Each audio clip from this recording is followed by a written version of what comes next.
क्या आपने कभी सोचा है, इतने बड़े जहाज जब समुद्र में ऊंची ऊंची लहरें उठ रही होती हैं, फिर भी इतने स्थिर कैसे दिखाई देते हैं? बहुत से लोग सोचते हैं कि इसका कारण सिर्फ उनका बड़ा और भारी होना है, लेकिन सच्चाई इससे कहीं ज्यादा दिलचस्प है। दरअसल बड़े जहाजों में एक खास तकनीक होती है, जिसे कहा जाता है स्टेबिलाइजर फिन। ये फिन जहाज के दोनों तरफ लगे होते हैं और आमतौर पर जहाज के अंदर छिपे रहते हैं, बिल्कुल किसी छुपे हुए पंख की तरह। लेकिन जैसे ही जहाज लहरों की वजह से दाएं बाएं झूलने लगता है, ये फिन तुरंत बाहर निकल आते हैं। पानी के अंदर ये अपने एंगल को बदलते हैं और एक ऐसी ताकत पैदा करते हैं जो जहाज के झूलने को रोकती है और उसे वापस संतुलन में लाने में मदद करती है। अगर जहाज बाईं तरफ झुकता है तो ये फिन उल्टी दिशा में काम करते हैं, और अगर दाईं तरफ झुकता है तो तुरंत दूसरी दिशा में। यानी ये इंतजार नहीं करते कि जहाज ज्यादा झूल जाए, बल्कि जैसे ही हल्की सी हलचल होती है, ये तुरंत काम शुरू कर देते हैं। सीधी भाषा में कहें तो ये फिन पानी की ताकत का इस्तेमाल करके जहाज के झूलने को काफी हद तक कम कर देते हैं।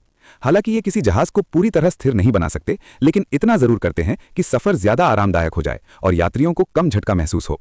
और सिर्फ इतना ही नहीं, कुछ जहाजों में एक और एडवांस्ड टेक्नोलॉजी होती है, जिसे कहते हैं जायरोस्कोपिक स्टेबिलाइजर।